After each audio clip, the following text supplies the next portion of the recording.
Good afternoon, everybody. Today is the first day of the second season of presentations. In this season, semester 2 students are making their presentations. In the morning, we had on the background history of 20th century literature. In this evening session also, we have another group of students making presentations on the background of 20th century literature, the setting of 20th century literature. So we'll have first presentation by Nirali. She will be reading it on stream of consciousness. You need to clarify your topic more clearly. Stream of consciousness as a narrative technique, because otherwise it is a topic about psychology, but how that was used by the narrators, by the novel writer. So that needs to be made very clear. Tanvi will make it on the impact of modernism on film.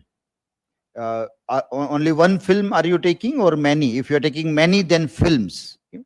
Fragmentation and uncertainty. Okay? Devangini will make it on the rise of dystopian literature in the 20th century. SMRUTI's topic is faith and fantasy in the modern age, the enduring power of myth in The Lord of the Rings. SHATAKSHI's presentation on religious and spiritual elements in Soldier. So, Soldier is a poem, then make it in single noted comma. If it is some human being soldier, then you can write as it is. કોઈ સૈનિક ઉપર તમે લખતા હો તો વાત જુદી છે, પણ સોલ્જર પોયમ નું નામ હોય તો it should be in single noted comma. ROZMIN on lights, camera, poetry, the visual language of war in cinema and literature. Nikita on the role of myth and memory in World War I literature, First World War literature. Sagar on verbal warfare in The Birthday Party. Manasi on Harold Pinter, narrative and presence. NISHTHA on from the trenches to the stage, war trauma in theater of the absurd. Krishna's on comparison of classical tragedy and absurd theater. Mita will be making it on the avant-garde movement, the revolution in art and literature. Rajdeep on shadows and light, exploring expressionism in the cabinet of Dr. Caligari and Nosferatu, a symphony of horror. Srushti on Dada film, reassessing artistic boundaries. And the last one will be by Shruti on deconstructing. It is deconstructing you have written, the female identity, Derrida, Butler and feminist theory. Okay, let us start with the first presentation.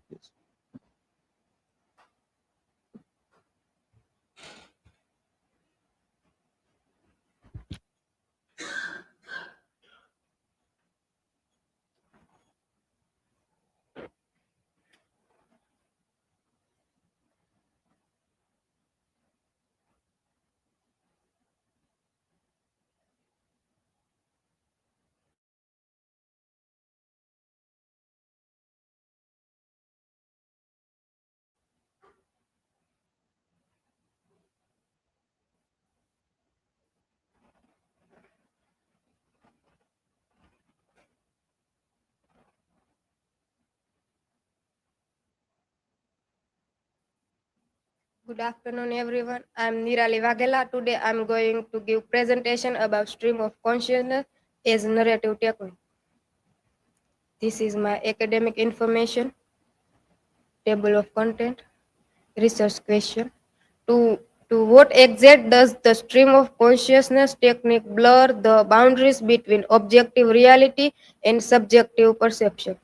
Hypothesis. The use of stream of consciousness blurs the distinction between objective reality and subjective perception by allowing characters' internal thoughts and emotions to shape the narrative, making the external world a reflection of their inner experience. Introduction. Stream of consciousness is a narrative mode that seeks to portray an individual's point of view by giving the written equivalent of character's entire mental process, whether That process is logical or illogical, associative or barely coherent. The approach is meant to reflect the unbroken flow of thoughts and awareness that characterize the waking mind. It is a literary technique that is characterized by associative leaps in thought and lack of some of all punctuation and logical sequencing. Key characteristics subjectivity. Stream of consciousness is subjective because in fact character of stream of consciousness are self-centered and they think about their self more and the inner thought. Non-linearity. The stream of consciousness is non-linearity because it's not in chronological way, we don't think in chronological way. Language. The language in stream of consciousness is fragmented, ungrammatical and unconventional. Technique. Internal monologue. Direct presentation of a character's thought as if speaking to themselves. Free association. Ideas and feeling linked in a chain, moving from one to another without logical connection. Disrupted syntax. Sentence structure can be broken or unconventional. Lack of punctuation can be used to mimic the continuous flow of thoughts. Purpose and effect. A stream of consciousness provides deep insight into character psychology, create a sense of immediacy and authenticity, can mirror the complexity and fluidity of human consciousness, challenge traditional narrative conventions. About psychologists. The term stream of consciousness was first coined by psychologist William James in The Principle of Psychology in 1893 when the describes its earthly consciousness as an uninterrupted flow, a river or a stream are the metaphor by which it is most naturally described. The term quickly came to mean a narrative mode that seeks to give the written equivalent of character's thought process and is sometimes described in terms of interior monologue, as such indifferent from the dramatic monologue or a soliloquy where the speaker addresses the audience or an implied receiver. Psychological background. William James gave 5 points about stream of consciousness in the principle of psychology. First, every thought tends to be part of personal consciousness. Second, within each personal consciousness, thought is always changing. Third, within each personal consciousness, thought is sensible, continuous. Fourth, it always appears to deal with object independent of itself. Fifth, it is interested in some part of this objective to the exclusive of other. These are the example of books which use stream of consciousness. These are the writer who use stream of consciousness. First, Ulysses. Ulysses is novel written by James Joyce. He took reference from Homer's Odysseus, in which in that story character are in both story character don't want to go home in this and they struggle to Miss Dalloway. This is by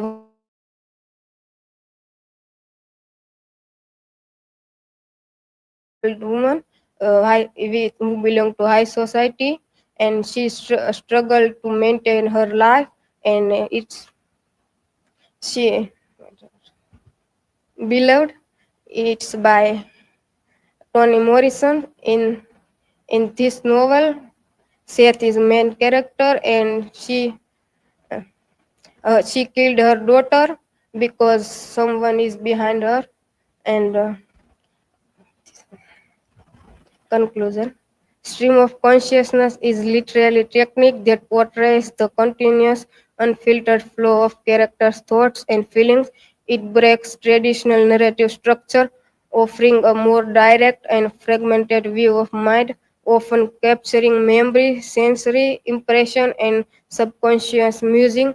Writers like Joyce and Woolf use it to explore a deep psychological state and human experience. Reference. Thank you. Any question?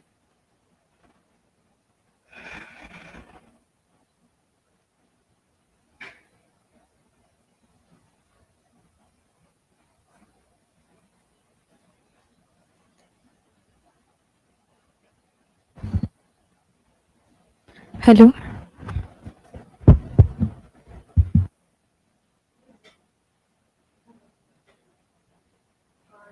Nirali, my question is for you. How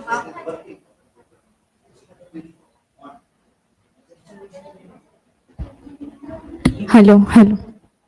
Uh, Ni- Hello, Nirali. My question is for you. How can stream of consciousness be used to explore themes of mental illness or confusion? Stream of consciousness use a theme like mental illness and confusing in novel like Beloved, like a woman who, who become part of racism, and with that how she killed her daughter, and slavery, and this all part are involving, and that make her trauma and regret for regret. And some critic like T.S. Eliot and Hemingway criticized stream of consciousness. They said that it's fragmented, unclear, complicated, and self-indulged. Next question.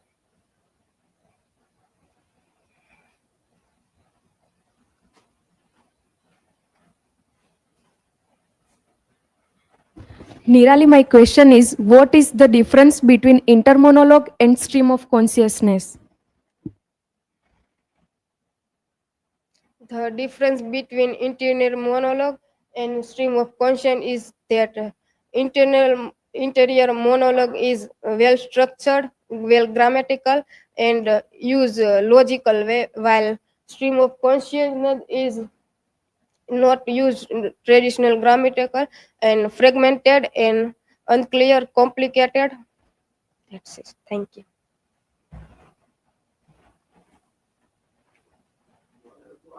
From your login ID. Yes. So try to see what is the problem. Try to solve that problem. Open in the this browser, Chrome. Open in the Chrome and see. Instead of app, use Chrome for this.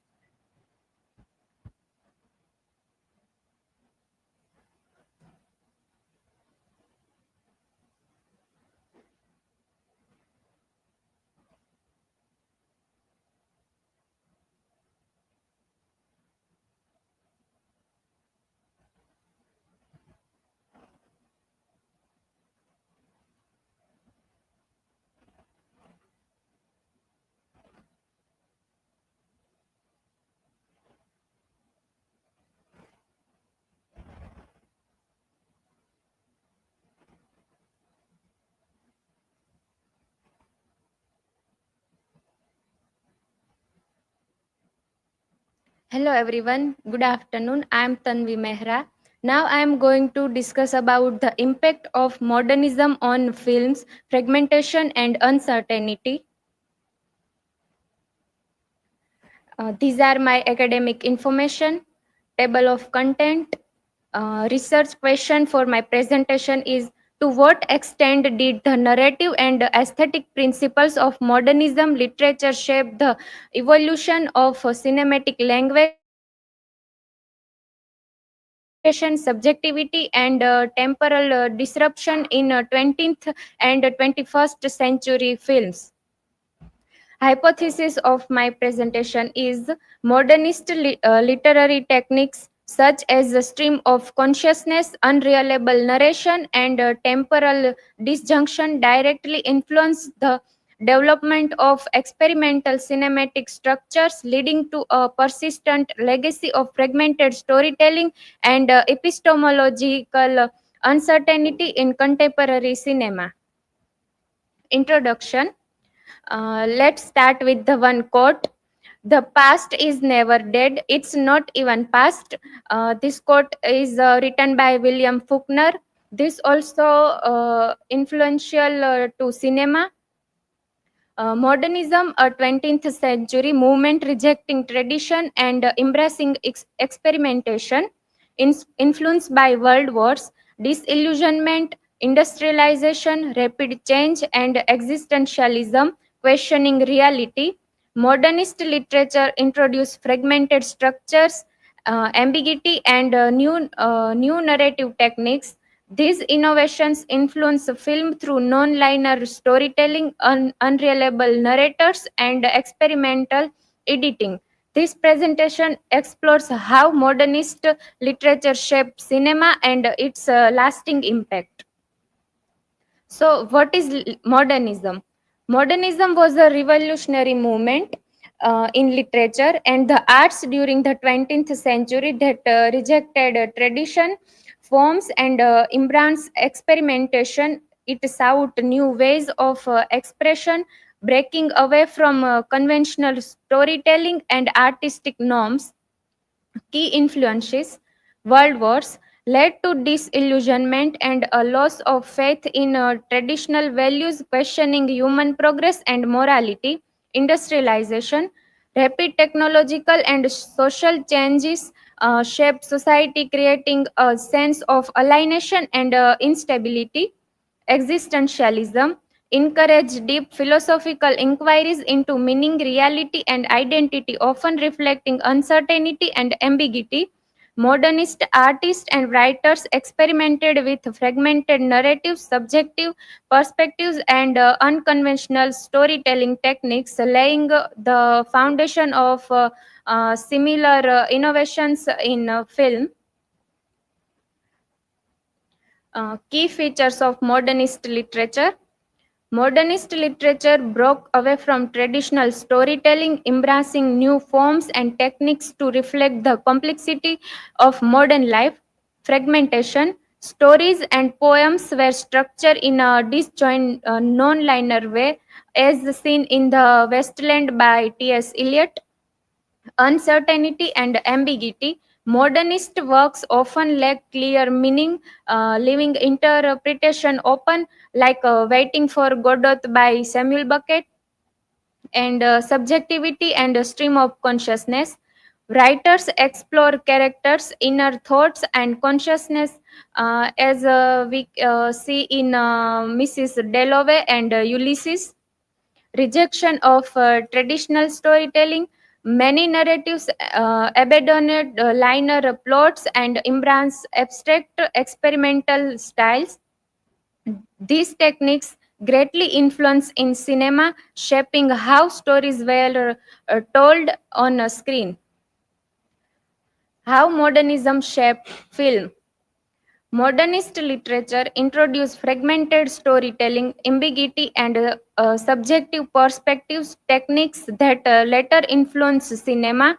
Filmmakers began experimenting with structure, breaking away from traditional linear narratives. Key modernist film techniques: non-linear storytelling. Film like Citizen Kane and Memento present event out of sequence, challenges and viewers to piece together the story. Unreliable narrators. ROZMIN explores different perspectives of the same event, questioning truth and reality. Disjointed editing and montage. Film like Breathless introduce jump cuts, disrupting traditional continuity and creating a fragmented visual style.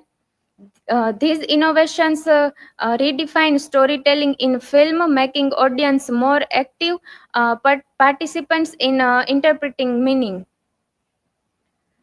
Modernist themes in literature and their influence on films. Fragmentation in literature.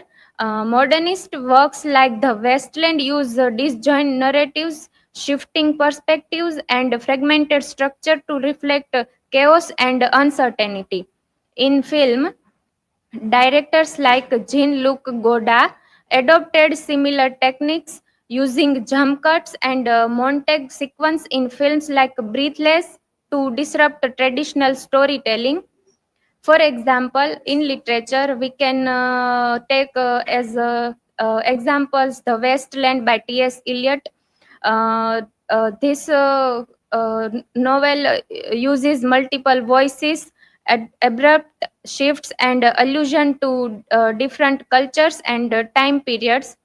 Ulysses by James Joyce. It uses non-linear structure, shifting perspectives, and stream of consciousness disrupt the traditional storytelling. In film, Breathless by Jean-Luc Godard uses jump cuts and fragmented editing to break continuity and create a sense of disorientation. Pulp Fiction it uses features a non-linear narrative, jumping back and forth in time, forcing viewers to piece the story together. Key modernist films and their literary influence. Modernist literature profoundly influenced cinema, inspiring films that challenge traditional storytelling through fragmented narratives, existential themes, and surrealism. In Orlando, based on Virginia Woolf's novel Orlando, explores gender identity, time fluidity, and subjective reality through a non-linear narrative. Influenced by war poetry and existentialist themes, a medieval knight questions faith and mortality, mirroring modernist concerns about uncertainty and the human condition. Fragmentation in film form. Modernist literature introduced fragmentation through non-linear storytelling, shifting perspectives, and experimental structures. Filmmakers adopted these techniques to challenge traditional narratives and engage audience in active interpretation. Non-linear storytelling. Films like Citizen Kane, Pulp Fiction, and Memento disrupt chronological order, making viewers piece together and narrative. Jump cuts and montage. Breathless by Jean-Luc Godard uses jump cuts and rapid addition, breaking continuity to create a fragmented dynamic visual style. Unreliable narration. ROZMIN present the same event from multiple conflict representatives, questioning truth and reality just as modernist literature does.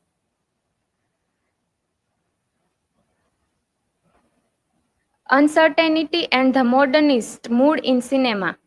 Modernist cinema reflect the uncertainty, existential crisis, and fragmented reality seen in literature. These films challenge traditional storytelling by questioning meaning, time, and perception.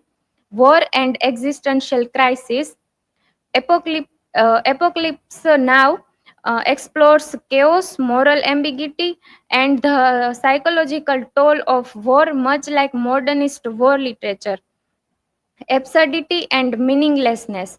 Waiting for Godot and the Men Who Fell on Earth share themes of alienation, purposelessness, and existential dread.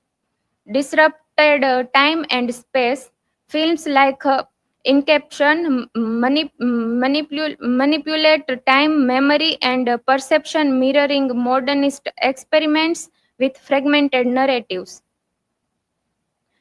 The legacy of modernist in contemporary film.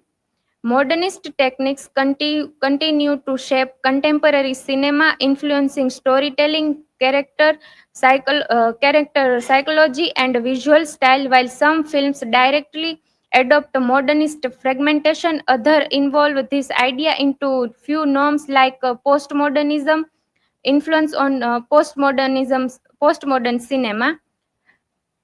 Films like Synecdoche, New York expand on modernist ideas on subjectivity, existentialism, and reality distortion. and experimental storytelling and blurring fiction and reality. Conclusion. Revolutionized both literature and cinema by introducing fragmentation, uncertainty, and experimental storytelling. Films move away from traditional structure, embracing non-linear narratives, unreliable narrators, and disjoint editing. These techniques reflected the chaotic and existential concern of modern world.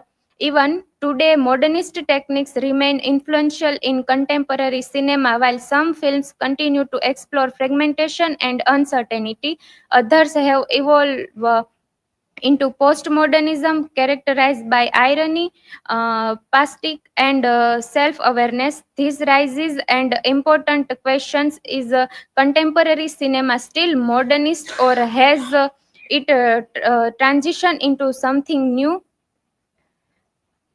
These are my reference. Thank you.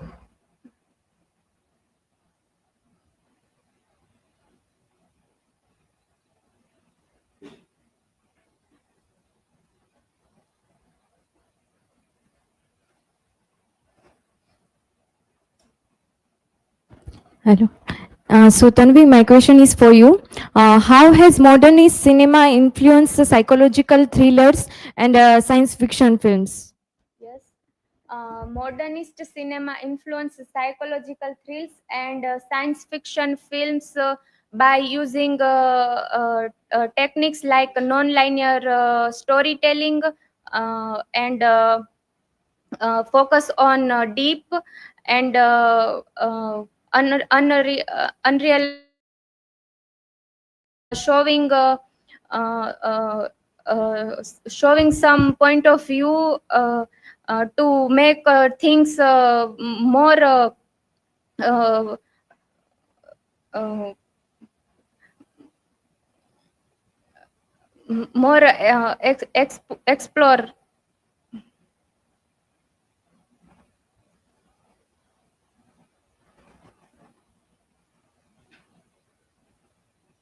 Mention the name of the person to whom you are asking the question. Okay.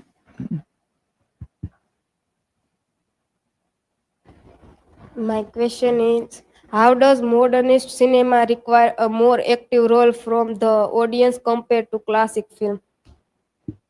Modernist cinema connected viewers uh, more by using broken stories and uh, just as we can say, they only showing a normal story uh, uh, and then they make us more think about it. So thank you so much.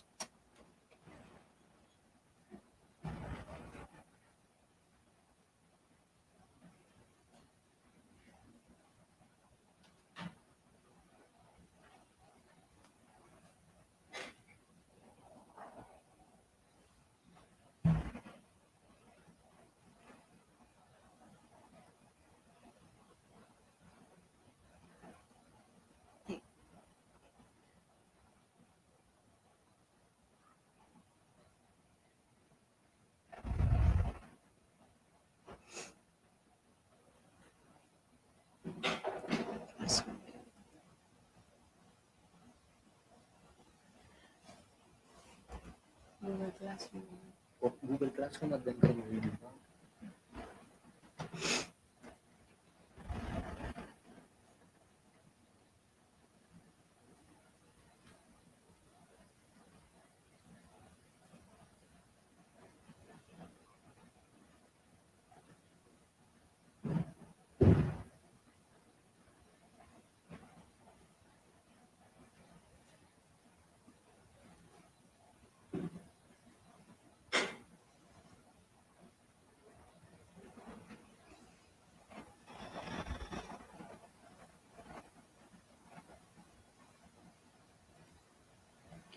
So good afternoon, everyone. Today my topic name is Rise of Dystopian Literature in 20th Century. Here is my academic information, table of contents, research question and hypothesis. So my research question is how did historical and political events of the 20th century influence the rise of dystopian literature? Hypothesis: the rise of dystopian literature in the 20th century was influenced by global conflicts, totalitarian regimes, and fears of technological and social control. Introduction. Definition: dystopian literature portrays imagined societies where oppression, control, and loss of individual freedoms dominate. Purpose: acts as a warning, exploring the consequences of political regimes, technological advancements, and societal decay. Key themes: totalitarianism, surveillance, loss of freedom, dehumanization, propaganda, and resistance. Key characteristics of dystopian literature: oppressive government control, often through surveillance, censorship, and propaganda. As we know, in 1984, George Orwell describes these themes. Loss of individuality. Citizens are stripped of personal freedoms and identities. Technological domination. Technological used for control rather than a liberation. In 1984, we already studied that Big Boss is surveillance over people and control people lifestyle and mind also. Bleak environments. Societies marked by decay, war, or environmental disaster. Resistance and rebellion. A protagonist often challenges the system, like our protagonist in 1984, Winston Smith. Utopian versus dystopian. So first, utopian literature. Ideal societies, balanced harmony, peace. Then dystopian literature, oppressive, controlled societies. Utopian literature, positive view of human progress. Then dystopian literature, critique of political social structures. Utopian literature, focus on perfection and equality. Dystopian literature, focus on a loss, freedom, and fear. The rise of dystopian literature in the 20th century. The 20th century saw unprecedented wars, totalitarian regimes, and technological fears. Response to World War I and II, rise of fascism, Nazism, communism, industrialization and dehumanization, nuclear anxiety, and Cold War. Notable 20th century dystopian works. First is George Orwell's Animal Farm, 1945. Allegory of Soviet communism critiques totalitarian rule through farm animals. 1984. In 1949, Big Brother, surveillance, throughout control, seminal dystopian text on totalitarianism. Here I remember Riot by Shashi Tharoor also reflects dystopian literature. Aldous Huxley's Brave New World, 1932. A future of consumerism, genetic engineering, and the loss of human connection. Critiques excessive technological control. Franz Kafka's The Trial in 1925. A man is arrested and prosecuted by a faceless authority. Captures paranoia, bureaucracy, and a lack of justice. Next one, the golden age of dystopian fiction. Mid-20th century, often called the golden age of dystopian literature. Authors from Orwell to Bradbury shaped the dystopian genre. James, dehumanization through technology, loss of free will and critic thought. Impact and contemporary relevance.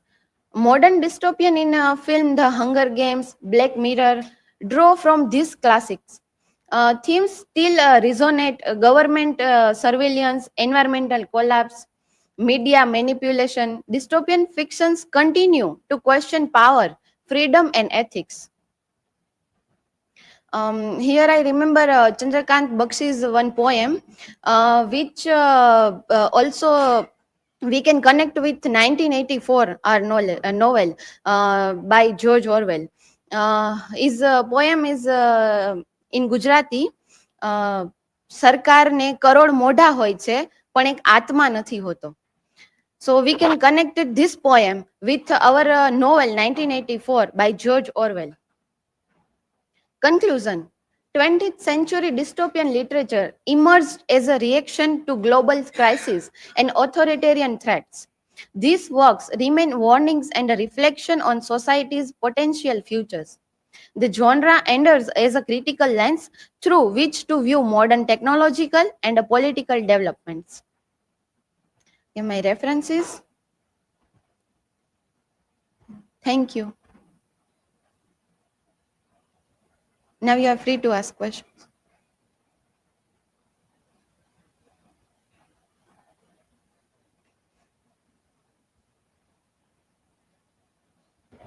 How does dystopian literature reflect a real world issue? Dystopian literature reflects or it shows our dark future and warns us. It also shows the totalitarian regimes and societal restrictions or a strict society.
So, hello everyone. Today I'm going to present on a faith and fantasy in the modern age, the enduring power of myth in The Lord of the Rings.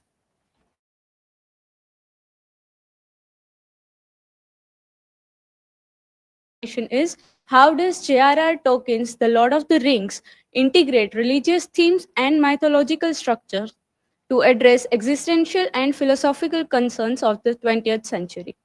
The hypothesis asserts that Tolkien's The Lord of the Rings employs mythopic storytelling, Christian symbolism, and archetypal structures to offer a response to the spiritual and existential uncertainties of the 20th century, reaffirming the relevance of myth in a secular age. Introduction. The 20th century was marked by global conflicts, industrialization, scientific progress, leading to widespread existential uncertainties and questions. As traditional religious beliefs were challenged, people sought new ways to understand their place in the world. Literature, particularly fantasy, became a powerful medium for exploring these philosophical dilemmas of people. Tolkien's The Lord of the Rings exemplifies this trend by using mythic storytelling to engage with the themes of faith, morality, and the search for meaning, demonstrating the continued relevance of mythology in a modern age. The 20th century, a shifting landscape. The 20th century saw the rise of scientific rationalism, industrialization, and to devastating world wars, leading to widespread disillusionment and existential uncertainty. Traditional religious and moral frameworks were increasingly questioned. So the many authors responded to this crisis by turning fantasy and myth, using storytelling as a way to explore spiritual truths and ethical dilemmas. Tolkien's The Lord of the Rings is one of the most significant examples of this movement, offering a mythic response to modern existential concerns. The resurgence of myth. Despite the dominance of scientific thought, myths continued to play a crucial role in shaping human understanding. Mythology provides timeless moral lessons, fosters cultural identities, and offers a symbolic lens through which to interpret human struggles. Tolkien recognized this enduring power and deliberately infused his work with mythic structures and archetypes. By doing so, he re-established the relevance of ancient storytelling traditions, proving that myths still had profound meaning even in modern and rationalist world. J.R.R. Tolkien and the art of mythopia. Tolkien was not just a writer, but he was like a creator of myths. The term mythopia refers to the creation of new myths, and Tolkien saw his work as an extension of this tradition. His goal was to craft a mythology for England, distinct from classical and medieval traditions, but equally rich in meaning.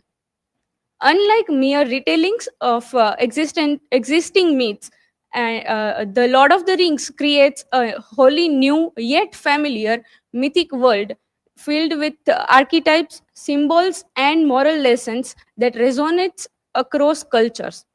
Through mythopia, Tolkien reinvigorates ancient storytelling for a modern audience. The creation of a Middle Earth. One of Tolkien's greatest literary achievement is the concept of subcreation. The idea that an author can create a secondary world so immersive that it feels as real as our own. In The Lord of the Rings, he creates the literary world that we can feel that like uh, uh, that is similar to our real world. Middle Earth is a fully realized mythic world, complete with its own language, cultures, histories, and geographies. This depth adds a credibility to Tolkien's storytelling, allowing readers to engage with his themes on a deeper level. The spiritual and modern weight of a Middle Earth reinforces the idea that myths are not escapism but powerful tools for understanding human nature and destiny. The enchantment of fairy. Tolkien believed that fantasy literature possesses a unique ability to reveal deep truths about human existence. He referred to this experience as a fairy, a realm where readers encounter enchantment, transformation, and profound moral insights. Fantasy allows individuals to explore complex ethical and philosophical dilemmas in a way that is emotionally engaging and intellectually stimulating. In The Lord of the Rings, the sense of wonder and adventure serves as a gateway to understanding deeper spiritual and existential concerns. Christian themes in The Lord of the Rings.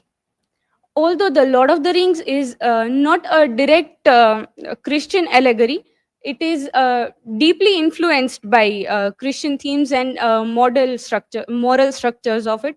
The struggle between good and evil is embodied in Sauron's oppressive darkness versus the peoples of Middle Earth.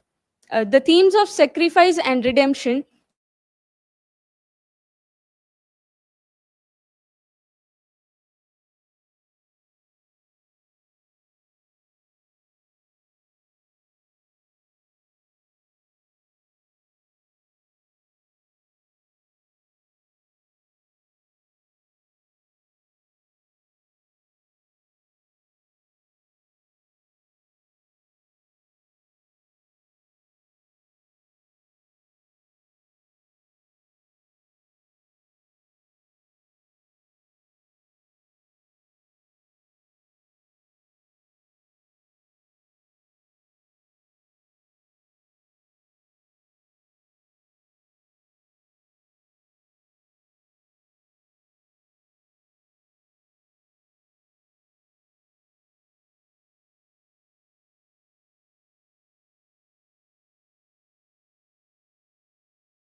The mythological influences. Tolkien's mythology draws inspiration from multiple traditions, creating a rich, layered narrative. Norse mythology contributes elements of heroism and epic battles reflected in Aragorn's leadership and the Rohirrim's warrior culture. Celtic folklore influences the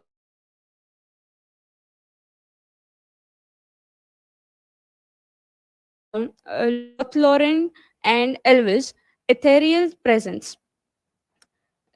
Anglo-Saxon traditions emphasizes duty, courage, and fate, seen in the heroic sacrifices of Frodo and Sam. By intervening these influences, Tolkien constructs a universal myth that resonates across cultures and generations. Arvidsson, a critic, says that his Tolkien's chief sources of inspiration came from Norse mythology, Celtic mythology, and the scripts of Anglo-Saxon mythology at hand. Conclusion.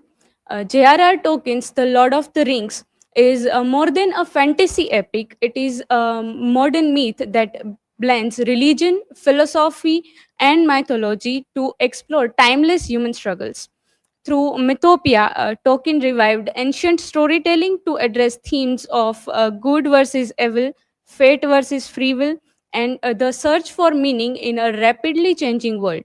His work's enduring power lies in its universal appeal, drawing from Christian values, Norse and Celtic myths, and archetypal symbolisms. Ultimately, Tolkien proves that fantasy is not mere escapism, but a profound way to understand reality. These are my references, and thank you. Now you are free to ask questions.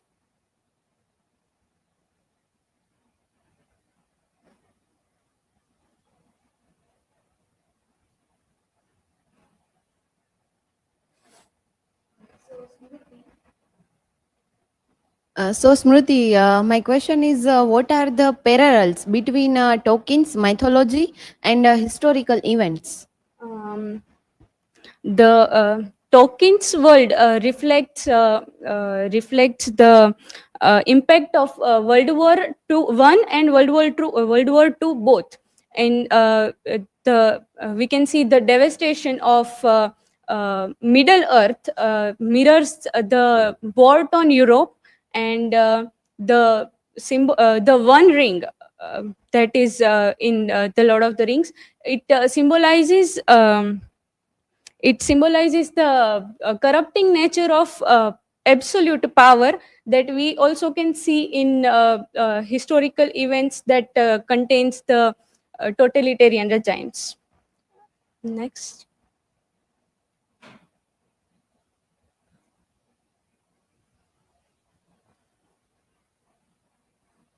Smruti, my question is, what role does fantasy literature play in shaping modern culture narratives? Um, the fantasy literature plays a vital role in shaping modern cultural narratives as it explores the themes like power, identity, morality, and etc. Uh, that we can see in stories like the Lord of the Rings. As it and it helps us to explore the real world through the imaginary world that the author has created. Thank you.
Hello, good afternoon, everyone. Today I am presented religious and spiritual elements in Soldier poem.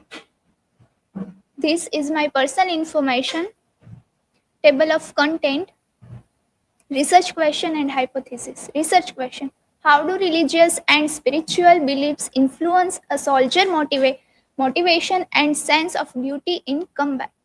Hypothesis: soldier with a strong religious and spiritual beliefs are more likely to view their military service as a moral or divine duty, which enhance their motivation and reliance and commitment in a combat situation. Introduction: religion and spirituality provide soldier with motivation, reliance, and ethical guidance in a warfare. Faith offers strength, unity, and comfort during adversity, while also shaping the military rituals and moral decisions. Throughout the history, spiritual beliefs have played a vital role in coping with the challenges of the combat and post-war recovery. Motivation and purpose. Religion, motivation, and soldier by giving them a sense of a purpose and reinforcing values like a duty, honor, and sacrifice. Many believes that service elegance with a divine plan which strengthens their commitment and reliance, faith, and help soldiers endure hardships. And the religious leader often provides spiritual guidance to maintain moral during difficult times. Some faith emphasize martyrdom and spiritual rewarded for bravery, further encouraging soldier to face danger and with courage. The behalf in a afterline of the divine favor provides reassurance and the making sacrifice feel meaningful. Ultimately, religious motivation help the soldiers stay strong with purpose in their struggles and the preserves throughout the challenge of the war. Moral and mental reliance. Religious as the spiritual help. Soldiers maintain moral and cope with the stress during war. Practices like a prayer, meditation, and religious rituals provide comfort, reducing anxiety and fostering inner peace. Creating the religious symbol of engaging in faith-based activities strengthens their connection to higher power, offering as assurance in the difficult time. Captains in the religious leaders provide emotional supports, guidance, and counseling, helping soldiers deal with fear, loss, and trauma. With faith, gives soldier a sense in aiding in the emotional healing in the Renaissance when after comeback. Ethical and moral consideration.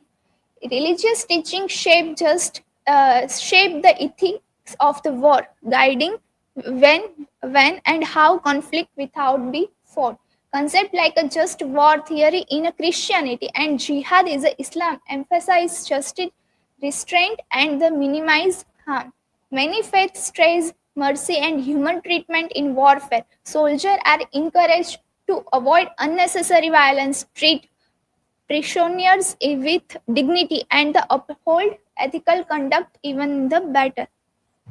Fifth, rituals and symbols. Religious symbols and rituals provide soldiers with comfort and strength in war. Many carry crosses, prayer bands, and scriptures of the protection and the resources in difficult times. Battlefield player last rites and the beings are important military traditions. Soldiers pray before missions, honor of the fallen with religious ceremonies, and seek divine protection throughout the blessing and reinforcing with and duty. Healing and post-war recovery. Faith help a witness healing the provide supports, thought, prayer, meditation, and community. Religious group for a guidance, helping them cope with PTSD, grief, and the survivor survivor's guilt, forgiveness, and the recollection and aid in the emotional recovery, allowing the bitterness and find the peace and close. Throughout the faith, many regain strength, purpose, and hope after the war. This is my reference. Thank you.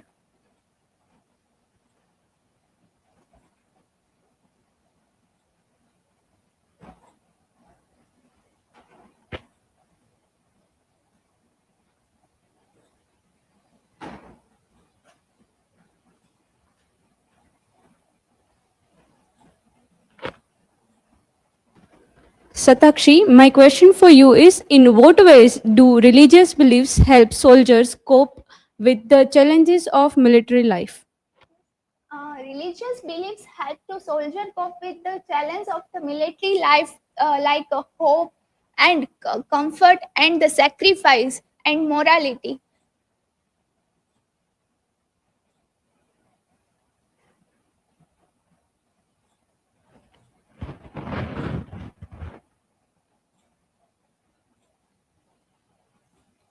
Satakshi, my question is how has religion historical influenced soldiers' motivations and actions in war? Religious has the motivated soldier by given them the sense of a hope, justifying war and religious duties like sacrifice and war.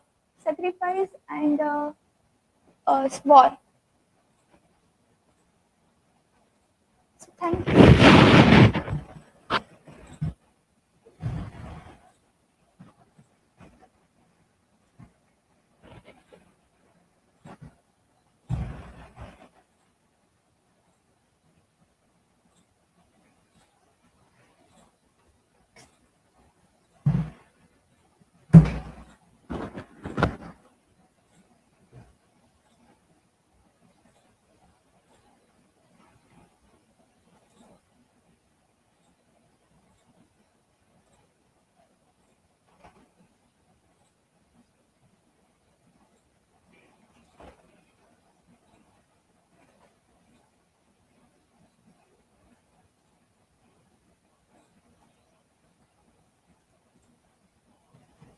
Hello everyone. Hello everyone. To my presentation topic is lights, camera, poetry, the visual language of war in cinema and literature. This presentation explores how war is represented thought both poetry and film, focusing on how poetics, and cinematic techniques shape our understanding of war. This is my personal information. Research question. My main question we are addressing in here that how do technique to shape our representations of war. The hypothesis suggests that both poets and filmmakers feel really on imagery, symbolism, and rhythm to create a lasting impact. This is my table of content. I will divide my presentation in 4 sessions, and other some of the point I will include. First, introduction. War has been a theme in both poetry and cinema, but each medium represent in it a different way. War poetry offer capture the personal emotions, trauma, and reflection of a soldier and those affected by war. War films visual storytelling to create immersions and impactful experience. Session 1 about the poetic language of war in cinema. First, I will deal with war cinema as a poetic storytelling.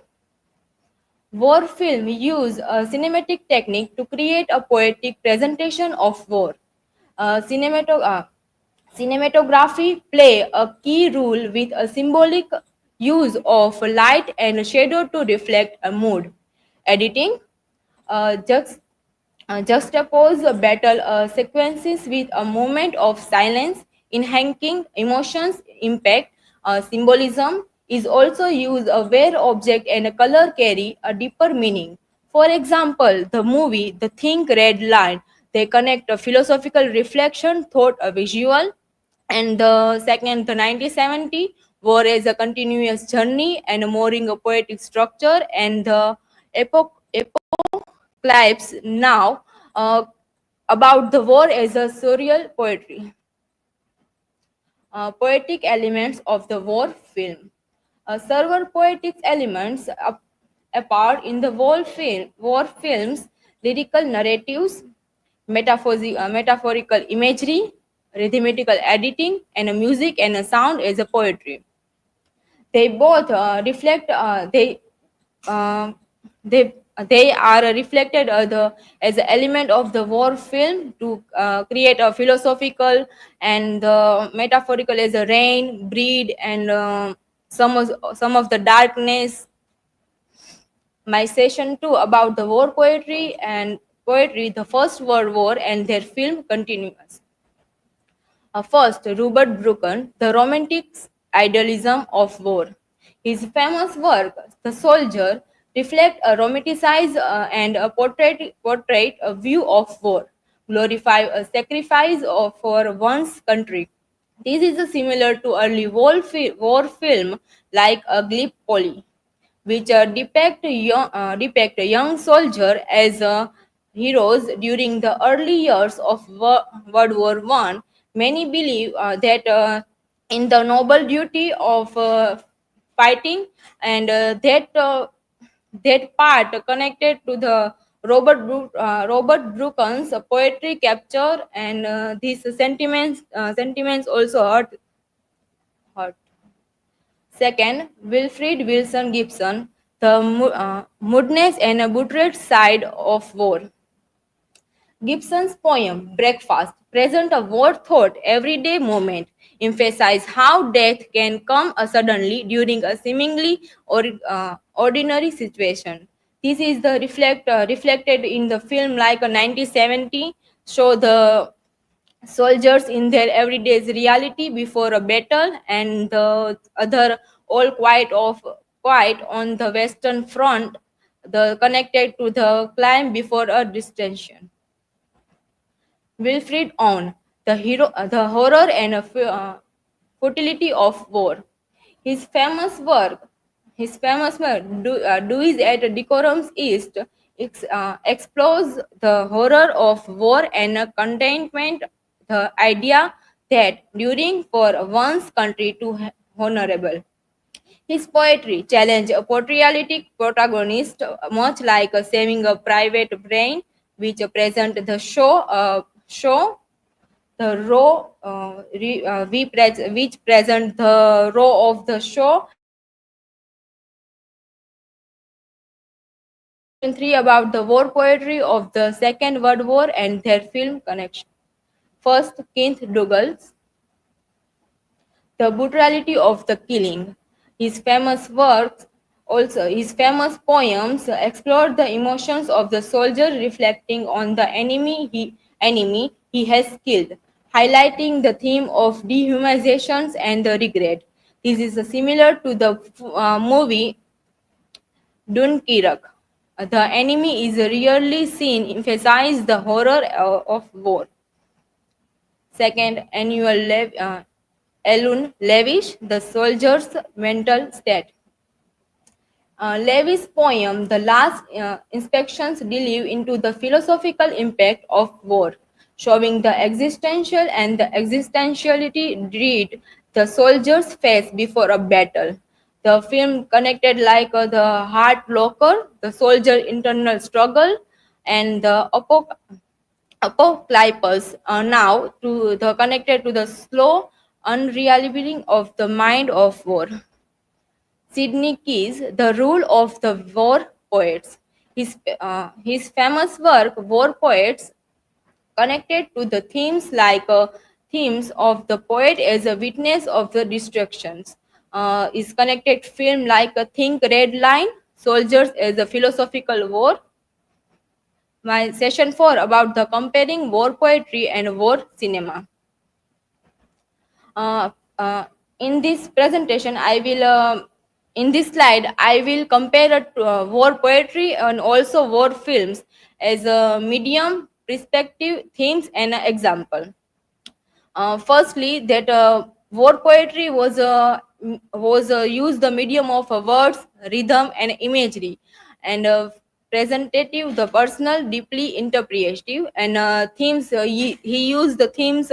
War poetries uh, connected to the themes like glory, horror, futility, and memory. For example, the owns ducal at Decorum's East, and the war film use the visual, cinematography, and sound, and the perspective to the narrative drive and immersives, and he used the theme of heroism, trauma, and politics, and also realism. For example,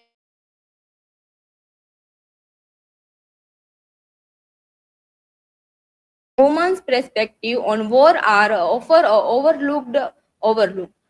First, Vera Betrain's poem Preference mounted the loss of soldier will Anna and the Anna's poem Courage, the realism of the women in war.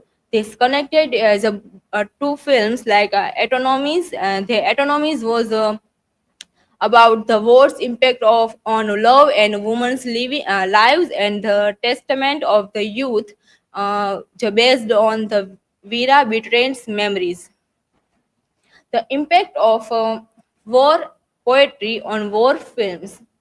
Many war films draw a specific of the poetry. For example, the 1970 reflect Wilfred Owen's themes in a duels at Decorum's East, emphasize war's brutality, and the thin red line has voice over resembling war poetry. How war poetry and cinema shape a public memory. War poetry and cinema play a circular role in the shaping how a societies remember of war. Poetry treat to be a personal and a reflective, offer a carrying a anti-war message. In a constraint, a war film very some like a Path of Glory are anti-war, while other like a Top Gun glorify a war, but this realism of the question that how do this artistic medium influence public memory of war? As my question that why this matter? War poetry and war cinema both influence our perspective of a conflict.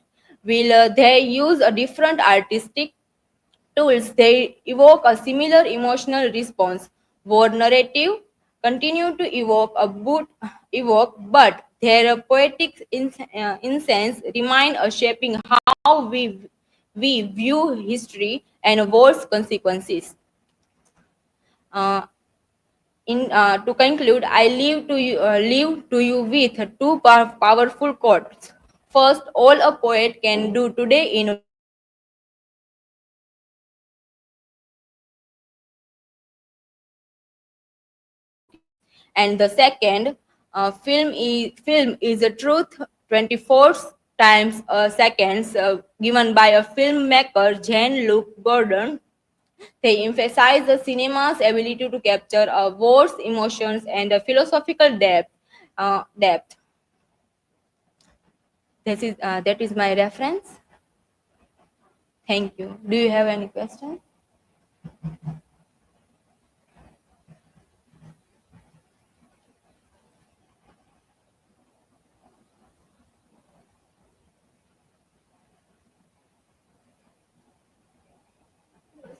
So my question for you, do war film always tries the war in the same way?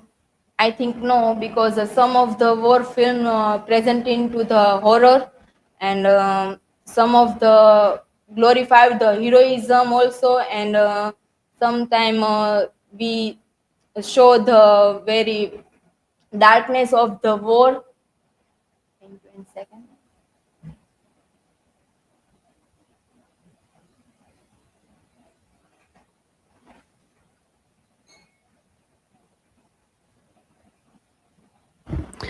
So, ROZMIN, I want to ask you, in what ways does the film 1917 reflects the structure of poetry? That the film 1970 was reflected to the poetry, like he was use some of the metaphors and the use of darkness, like our we see the poetry is also darkness, heroism also see in the film. Thank you.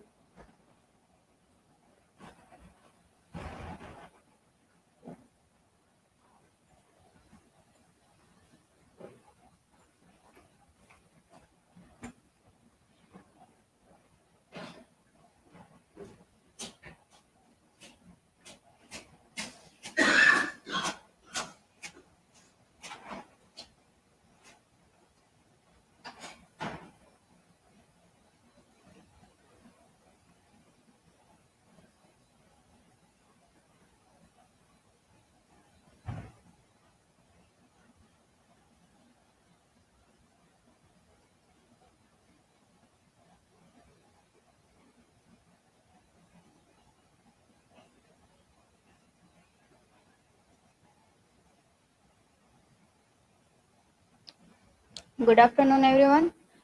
Today's my presentation topic is the role of myth and memory in World War First literature. First is my personal information, table of contents, and research question. How do myth and memory shape the literary representation of World War First, and how did war poets either reinforce of or challenge traditional war narratives? And hypothesis: World War First literature, particularly poetry, played a crucial role in shaping public perception of war by either reinforcing heroic myth or exposing the grim reality of combat. While early war literature often glorified sacrifice and patriotism, later poets like Wilfred Owen and Sigmund Sassoon used memory to counter state splendor myths, creating a more realistic and disillusioned uh, portrayal of war. First is a truth is a keyword in Great War literature. So we all know about the First World War. Truth is important in war. So everything we know when we know about the war. So literature connect we with war. So, introduction: the role of myth and memory in World War First literature. So, definition of myth and memory in War literature.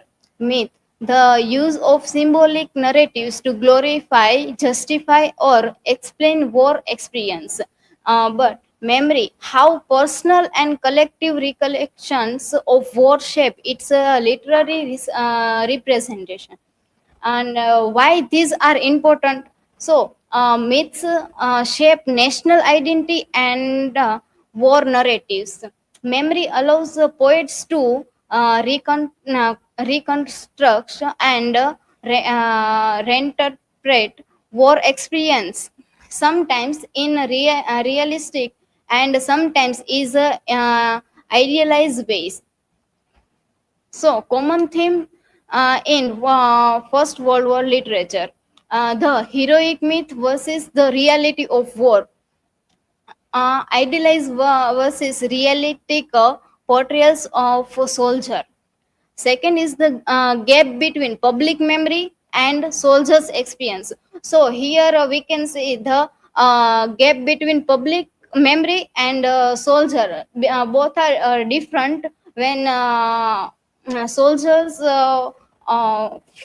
fight in war. So them personal experience is a different bit different our thought. So third is the role of literature in perceiving and challenging memory. Poets and novelists influence how World War First is remembered. Memory in World War First poetry, personal versus collective remembers. So personal memory, the soldier's experience. So here we can see the soldiers' experience. Poetry become a way for soldiers to process their trauma. For example, Wilfred Owen's preface to his poem, "My subject is war and the pity of war." Second example is Edmund's war poetry, focused on the quiet sorrow and loss rather than the anger. Collective memory, how the public remembered the First World War. So official war memorials focused on the heroism. So first when First World War start, everyone joined to war, but official war is focused on only heroism. Everyone become a hero. uh, Literature helped shape how future generation understood the war. So some poets avoided blame, while others like Sassoon expressed anger towards the military leaders. So Sassoon is a front of not accept this idea. Myth of the noble soldier and heroic death. So noble cause, emphasizing duty and patriotism. For example, John's in a Flanders field encourages continuous fighting to honor fallen soldiers. Second example is Robert Brooks' war sonnets, focus on sacrifice and national duty. So, challenging the myth, the anti war perspective. Later, war poets challenged early patriotic myths, showing the brutal reality of the war. So, here we can see the Wilfred Owen's most famous work, Dirk at Decorum East. So, expose the horror of the gas warfare, calling the glorification of war lie. In this work, we can see the soldiers, his some of the friends in war feel horror, but they could not help him. Second example is Sassoon's The General criticized the military leaderships, exposing the cost of blind patriotism. The long-term impact of World War First poetry. World War First poetry changed the literature. War poetry led to a more realistic approach in literature, rejecting the idealized patriotism. Second example is Wilfred Owen's use of half rhyme, created a sense of urgency and brokenness, reflect the war itself. So, in conclusion, the myth was used to justify and glorify war, reinforcing the nationalism and patriotic ideas. So, ultimately, World War First poetry played a pivotal role in redefining how war was perceived in the 20th century. So, these are references, and thank you.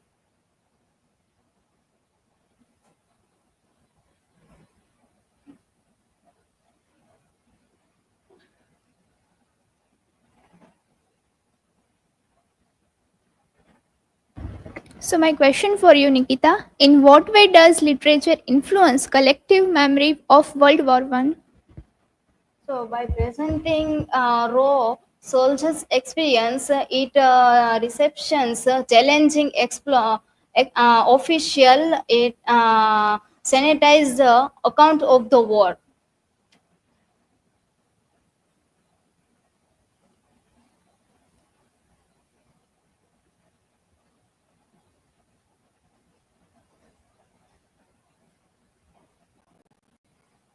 My question: how did First World War poetry shift war literature for a glorification of disillusionment?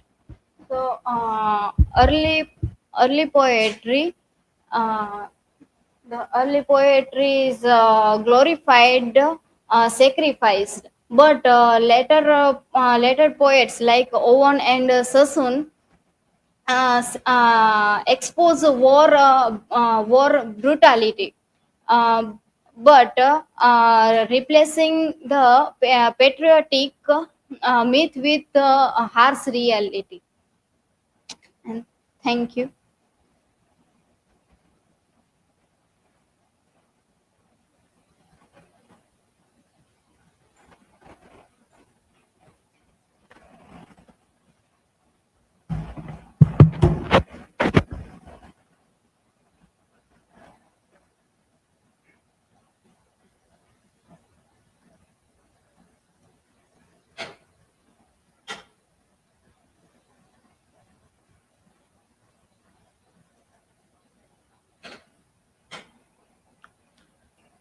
Hello, good afternoon, everyone.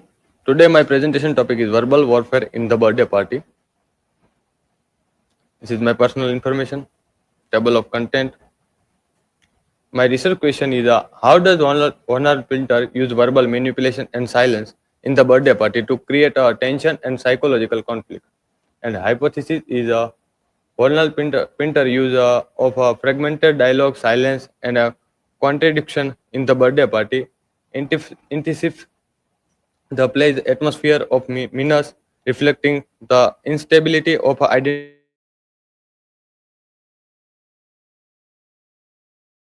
About author, Cornell Pinter was an English playwright, screenwriter, and actor, widely regarded as one of the most influential dramatists of the 20th century, known for his use of silence, ambiguity, and menace. Pinter work often explore theme of power, identity, and human vulnerability. He gained recognition with the birthday party, and later work caretaker and homecoming. And also, 2005, he was won the Nobel Prize for literature for his contribution of drama and his critique of political oppression. Introduction. Overview of the birthday party. Published in 1957, Ronald Peter, The Birthday Party is key work of the theater of absurd, blending dark humor with menace. The play follows Stanley Weber was quiet life in disputed by two mysterious strangers, Goldberg and McKinnon. Throughout ambiguous dialogue and psychological manipulation, the play explores identity, power, and existential anxiety. Historical context set in the post-World War II Britain, the play reflects anxieties about surveillance, loss of individuality, and unpredictable authority. Pinter use of pause, non-sequitur, and evasive dialogue create unease, aligning with the theater of absurd, which challenges traditional storytelling. First is the power of word and silence meanings and humor in the birthday party. In the birthday party, Ronald Pinter used language as a weapon, creating tension and uncertainty throughout verbal attack. Contradiction and silence. Goldberg and McKinnon interrogation of Stanley is a key example of how words can be used, intimidated, and confused. Pinter also used a pause and a silence to heighten the tension, making a conversation feel uneasy and unpredictable. Character often avoid giving a clear answer, change topic suddenly, or contradict themselves, which adds to the sense of confusion and menace. At the same time, humor is mixed with threat. making the play both dark, funny, and unsettling. The blend of comedy and fear make the dialogue in the birthday party powerful and unique. The role of silence and pause. First is silence speak more than word. In the birthday party, character often pause or remain silent at a key moment. Their silence are not empty. They express emotion that word cannot. For example, instead of directly saying they are afraid or uncomfortable, characters show their feeling throughout long pause, hesitation, or by refusing to speak. When characters suddenly stop talking, the audience sense that something important is happening. Second is silence often suggests that a character is thinking deeply, feeling anxiety, or avoiding a difficult truth. The tension conversation often comes not just from what is said, but from what is left unsaid. Pinter silence make the audience pay close attention to the unspoken meaning behind the words. Pause show relationship. At the beginning of the play, Pity enter quietly and sit down at the breakfast table. Instead of immediately talking to him, make repeatedly ask to him question, forcing him to respond. His answers are slow and brief, with a long pause in between. The silence between them show their relationship lacks excitement and deep communication. Petly delayed response suggests emotional distance. He is physically present but not emotionally engaged. Meg fills the silence with unnecessary chatter, showing that she is lonely and desperate for conversation. Pinter used type of silence to highlight the lack of a meaningful connection between characters. Fear and anxiety in silence.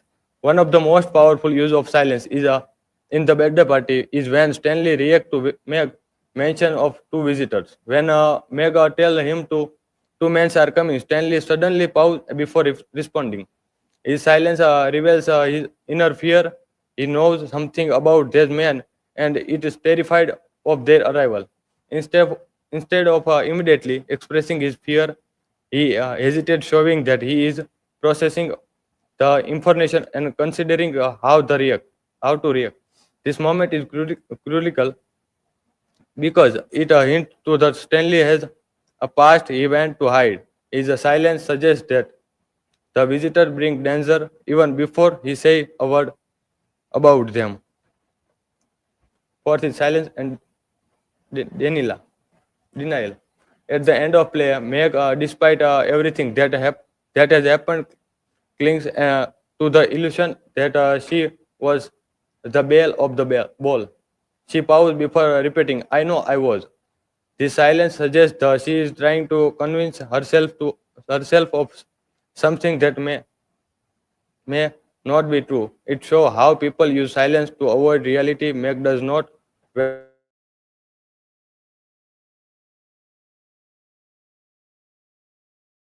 Pinter often uses silence to show character lying to themselves or ignoring painful truth. In the case, Mega pause before conferring her belief reflect her need to escape reality. Conclusion. Arnold Pinter, The Birthday Party, demonstrated how language can be a tool for power, manipulation, and fear. Throughout verbal attack, contradiction, and silence, Pinter create a unsettling atmosphere where words both reveal and obscure the truth. The play, pause, and evasive dialogue heighten the tension, leaving the audience unsure of what is real. This mixture of meanness and dark humor make printer language unique, showing communication can be as a descriptive as a physical violence. This is my work cited, and thank you. If you have any questions, feel free to ask.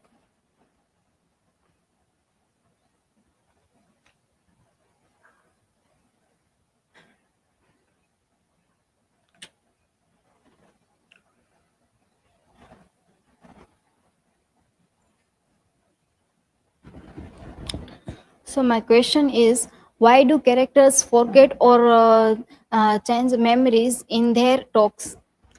It shows that identity and truth are always not stable. So people change that story. Anyone?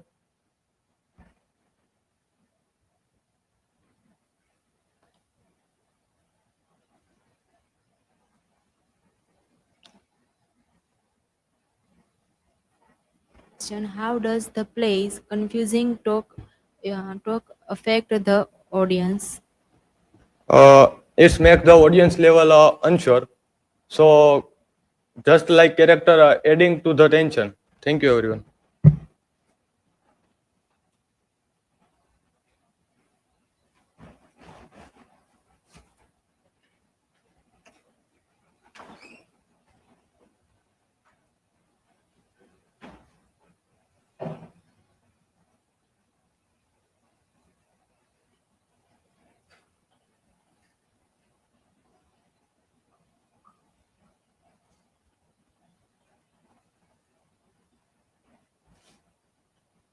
Good evening, everyone. My name is Mansi Joshi. So my today's presentation topic is Hallowed Pinter, Narrative and Presence. Here is my personal information, my table of content. So first is introduction.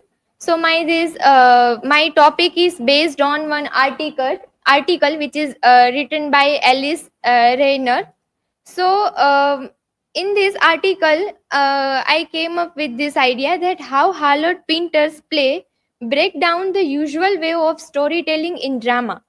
So normally plays follow a clear order of events, but in Pinter's does something is different. So he uses pause and silence and intense moment to create uncertainty.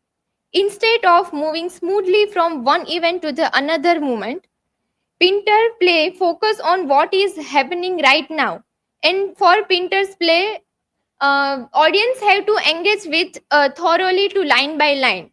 So rather than where the story is going, this makes time feel disconnected or fragmented. Meaning in his play is not always clear, and the audience is left to interpreting things for themselves. So my research question and hypothesis based on this topic, that how does Alice Reiner explore the relationship between narrative structure and presence in Hallowed Pinter's play, and what impact does this have on audience perception? Hypothesis. So Alice Reiner argues that Pinter's play challenge conventional narrative structure by emphasizing presence over linear storytelling. This disruption creates an atmosphere of uncertainty, forcing the audience to engage with the play's underlying tensions rather than relying on traditional narrative resolution. So, first point is drama and the resistance to narrative. So, drama does not always move in a straight line like a regular storytelling. Instead, in Pinter's play, we can see it happens in real time, which means some moments slow things down instead of pushing the story forward. Audience interest, that like what will happen next, like what is the main character will do for finding meaning of his life. So here Pinter use of silence and pauses. So Hallowed Pinter is often used pauses and silence in his play. These were not just for effect, they played on an important role in shaping the story.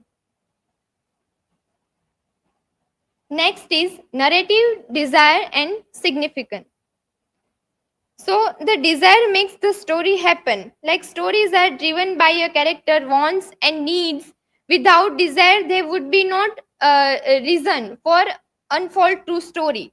But Hallowed Pinter sometimes not use this typical storylining. Like here we in his play Birthday Party, we can see that Stanley is constantly finding meaning for his life, but he has not. So audience have to connect with his ideology. Next is role of memory and art in structuring time. So the play turns different moment in time into art. So we can look at them from many angles. So memory and imagination change how the story is told, showing that personal feelings matter more than absolute fact. So here is not is what is the fact, but we have to find out what is the conflict and what is the error in his life, like Stanley's life. So Pinter's style shows that recalling the past is not always accurate. It is shaped by how people remember and retell events. Next is psychological and symbolic significance of silence. So the silence at the end of the play has deep meaning. It connects feelings of desire with the idea that every ending is also a new beginning. So at last we have not idea that two men are where are they going and what they will do with the Stanley. But it's on readers, on audience. So this silence create many ideas for as well audience. So the audience watches the love story unfold in the typical scene. But here is some different showing by Hallowed Pinter. So Pinter's fragmentation of narrative. So Hallowed Pinter's play do not simply break up a story into the confusion pieces. Instead, they open up new way to experience his time. So in birthday party, we have not idea what was the before the starting and what is the before the beginning. We are just enter with the Stanley's character. So we have not idea what is the earlier doing and what is the after this play. So this is the this is the fragmentation style by Pinter. The resistance to significance. So the idea here is that deep human desire do not easily fit into the words, signs or even time itself. Instead of being clearly explained or represented, the desire resists being turned into the symbol of reference.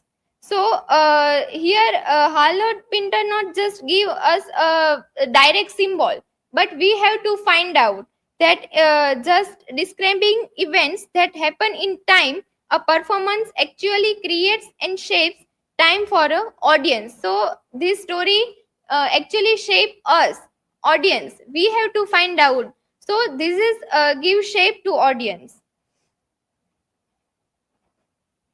So conclusion.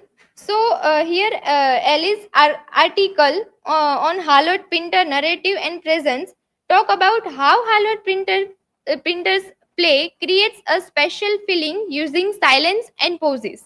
So instead of telling a clear and traditional story in drama, Pinter often breaks the usual way of storytelling. Rainer explains that these pauses and silence make the audience feel the tension and mystery in the play, like how he will find a meaning for his life, how he will search for his life, and what he will do. He will come up with his life's idea. So this is a mystery and lots of question in audience mind. So they also show how characters struggle to understand each other. Her analysis helps us to see why Pinter's play feel uncertain and full of hidden meanings. So here my references. Question please.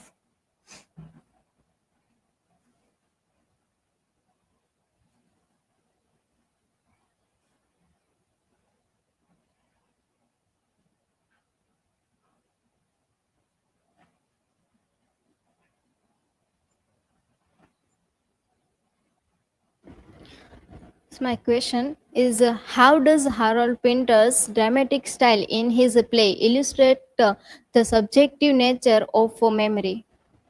So okay, here I want to explain with his play birthday party. So in this play, Goldberg and McCann arrives directly at this boarding where Stanley is living, and they started to ask question. And he also attack on his past and what is your past and have you done anything in your past.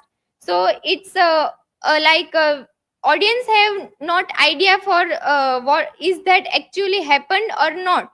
So this past and this question haunting to the haunting this character Stanley. But we have neither confirm or any particular idea. So here we can see memory is not fixed. He has not idea with his personal identity.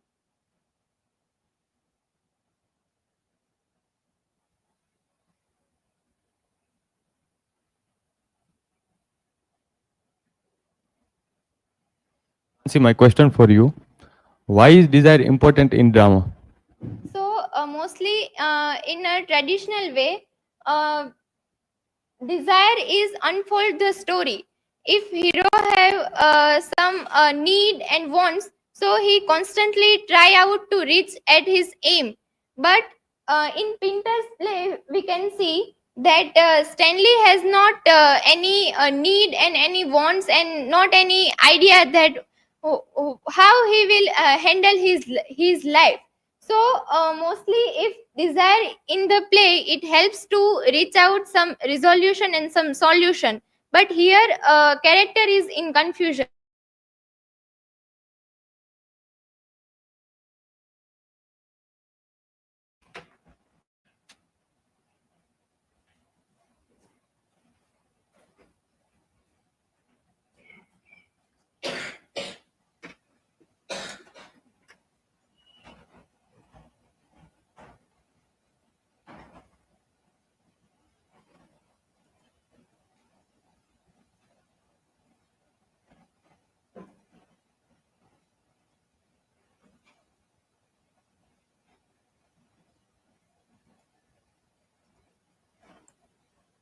So, hello everyone, myself NISHTHA DESAI, and my today's presentation topic is From the Trenches to the Stage, War Trauma in the Theatre of Absurd.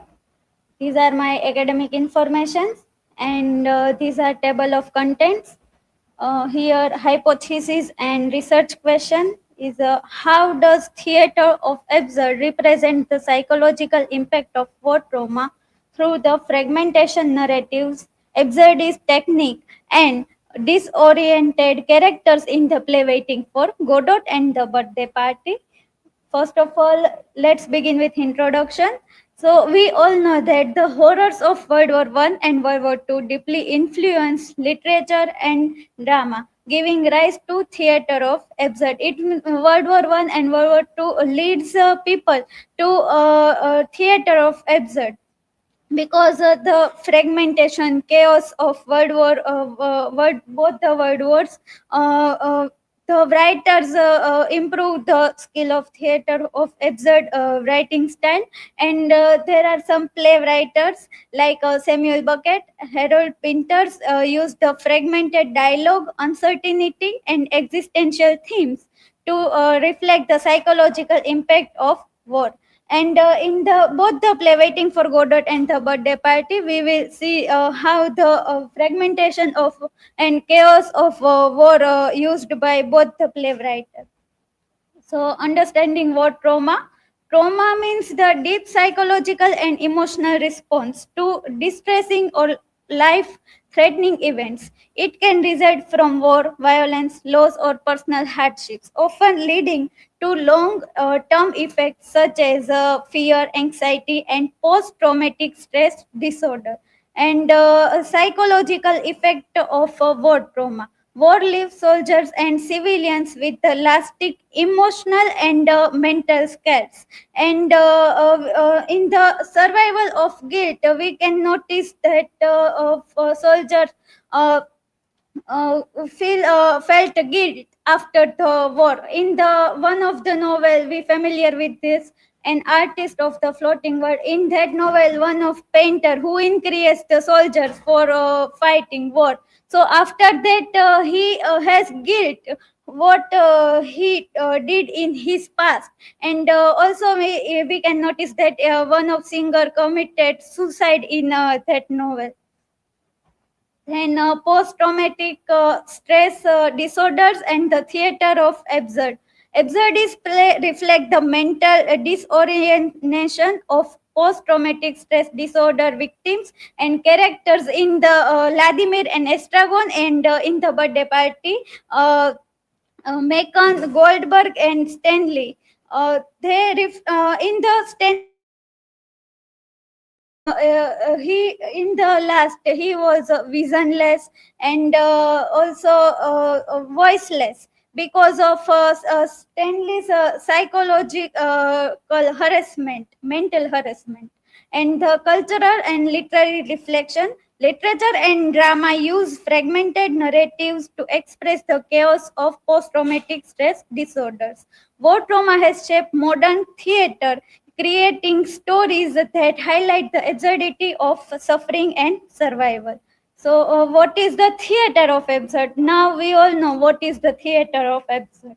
Theater of absurd is a form of post-World War II drama, and it reflects the trauma, confusion, and meaninglessness of the modern world. And it's coined by Martin Esslin and existential thinkers like Albert Camus' Myth of Sisyphus and Sartre's absurdist play.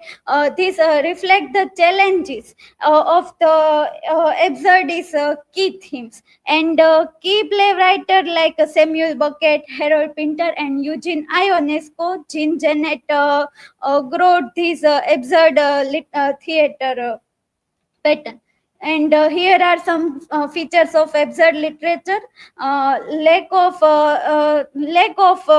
plot structure in the absurd theater, then repetitive dialogue in the Waiting for Godot. We all know that whenever Estragon said that let's go, but Vladimir said that no, we can't because we waiting for Godot. But and then he also has a fear. If they gone and Godot will come, Godot will punish them. Why? Because then they are waiting for Godot and they not fulfill that waiting. And then existential themes like it's explores human isolation, confusion, and search for meaning. And dark humor, absurd situations blend comedy and tragedy to reflect life unpredictability. Major playwrights and works. Samuel Beckett's famous play Waiting for Godot, it reflects endless waiting and existential despair. Harold Pinter's Birthday Party, it reflects psychological tension. And Eugene Ionesco's Bard Sorpreno. And then connection to war. It reflects the disillusionment and psychological impact of war. And also it highlights the emotional numbness, reflect the trauma of that World War time of soldiers and another people. War trauma in Waiting for Godot. Waiting for Godot was written in aftermath in World War II. It was published in 1952, and when Europe was devastated and survivors were left disoriented. And in the play also we can notice that the purposeless waiting of Vladimir and Estragon, and they both reflect the forgetfulness, anxiety, and physical suffering. And they mentioned beatings and hunger, reflecting struggles, displaced war veterans. So it symbolizes uncertainty of soldiers during the wartime. Then there are some original dialogues of Waiting for Godot. Was I sleeping while the others suffered? Am I sleeping now? It's told by Vladimir in Act 2, and it reflects the survivor's guilt and trauma, highlighting existential confusion. Then they give birth, Astride gave the light gleams and instant, then it's night once more. It's told by Pozo in Act 2, and it symbolizes the fleeting nature of life and endless cycle suffering. Then nothing to be done. It's multiple times told by Vladimir and Estragon in Waiting for Godot. And then war trauma in the Birthday Party, and Harold Pinter's Birthday Party, which was published in 1957, and it's also a form of comedy of menace, and it reflects the psychological fear. And here we can say that Stanley's psychological breakdown in the end by Goldberg and Macon. Then interrogation is a psychological torture, and then in the end loss of identity of Stanley's character and fear of unknown. The ambiguous traits in the identity and trauma. Here are some dialogues during interrogation time. Goldberg, why did you leave the organization? Stanley, I never joined. Goldberg, liar, you are traitor to the cloth. Why did you betray us? So it reflects the Stanley's collapse under the psychological warfare, mirroring the disorientation and helplessness of war trauma, where identity, memory, and truth break down under the oppressive authority.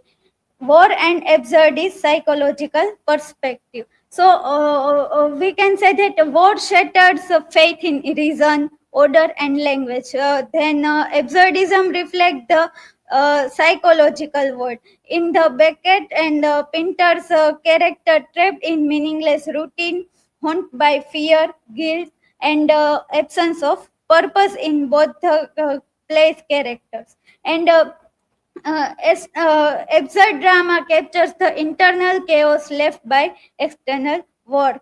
Estragon and Vladimir in Waiting for Godot represent lost soldiers endlessly waiting, coping through the repetitive speech and absurd action. And in the birthday party, in Stanley's character shows a breakdown under psychological torture and reflecting trauma. The lasting impact of absurdist theater. Absurdist theater continues to shape modern drama, literature, and cinema. That's all reflect in the modern time, and its influence on the theater scene is like Rosencrantz, Goodstone are dead by Stoppard, and 4.48 Psychosis by Ken, which disrupt the liner narratives and then impact on film like movies such as Dr. Strangelove and Sandok, New York reflect the absurdist theme of fate, identity, and meaningless. So the key themes are miscommunication, existential despair, and circular of storytelling. To conclusion, the theater of absurd powerfully captures the psychological scares and existential confusion of war. And we can notice that in both the character of the birthday party and Waiting for Godot's character lead towards the psychological trauma of the World War and their breakdown of communication in that play. So we can say that trenches to the world absurd theater. These are my reference sources, and thank you. If anyone have question, please ask.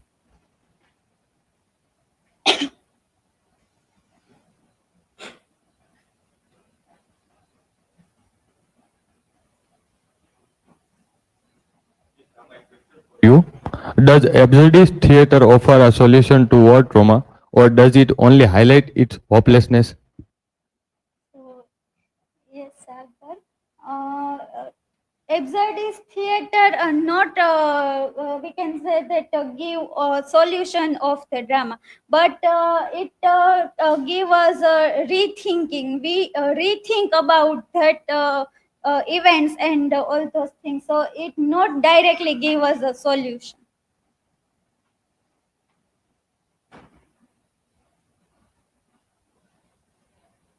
So, Nishtha, how is the absurdity depicted in absurdist theater relevant to today's global conflicts? So, yes, Nancy, in today's global conflict, we can say that unsolved questions, disillusionment, fragmentation of countries, in global conflicts in the countries of Ukraine, Russia war, we country people, and then Gaza, Israel, and earlier the Balochistan conflict.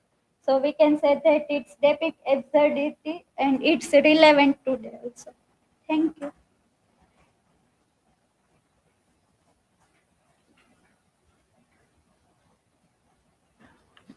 See, war trauma in both this plays is very difficult to connect.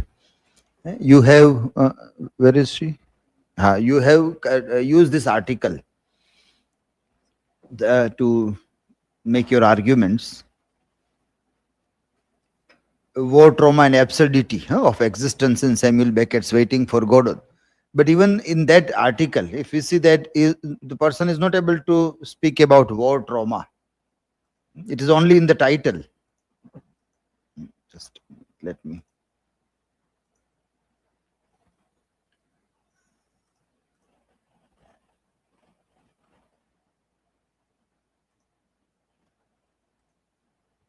This article you have referred to, war trauma and absurdity. You have cited also this. When I was looking for war trauma here, then I find it in title only. Nowhere else in the article the word war trauma is used. So even this article writer is not able to justify it properly, that how war trauma and Waiting for Godot are connected with each other. So when you look at who is the writer, if there are good writers, experts, professors, then they might have well thought. So when you scroll down to see who is the writer, we find that he is also somebody like you, studying in Masters of Arts, doing MA only. So that is the purpose, that why we need to find whose resource we are using. Then it will be quality. So these are some easy tips given, that if you will follow this all rules, that from where am I taking my source, then I'm asking who is the writer there, then there are less chance that I may fumble around anything which is not provable. So if you want to prove this war trauma in this, you also need to have a clear-cut examples, like are there soldiers, are there war veterans, have they been in war? Like we had a reference in J. Gatsby that he was in war. So in both these plays, we do not find any textual evidence or reference that they might be in war. There is nothing. So to connect that is very difficult. The effect of war on existentialism is a different thing. And seeing in a play is a different thing. In a play, then you have to see characters are connected with war. They had been in war and then they are frustrated. We don't have any background, but this is not even widely thought, that Stanley Weber has run away from military. So the other people are the people from the government who has taken, no, you have to be in the military. So they are taking him back to military. Or these two people were old people working in a war once upon a time and then they are frustrated. That reference is not there yet. People are not seeing. So if that happens, then you can connect this. Okay, yes. Hello everyone. Today my presentation topic is a comparison of classical tragedy and absurd theatre. So let's begin. This is my personal information, table of content, and research questions and hypothesis. First, research question. In what way do classical tragedy and absurd theatre differ in their themes, structure, and portrayal of human existence, and how do these different reflect changing philosophical and literary perspectives? Hypothesis. Classical tragedy and absurd theatre both explore human suffering and fate, but while classical tragedy emphasizes order, destiny and catharsis, absurd theatre reject traditional narrative structure, highlighting Chow's meaninglessness and existential uncertainty. So first, introduction. Classical tragedy. Classical tragedy, based on Aristotle poetics, follow a structure plot focusing on moral order, human responsibility, and emotional. It emphasizes the downfall of a tragic hero due to a fatal flaw, hamartia. Then absurd theatre. Absurd theatre reflect post-World War II existentialism. It rejects logical plots and explore fragmented, meaningless existence.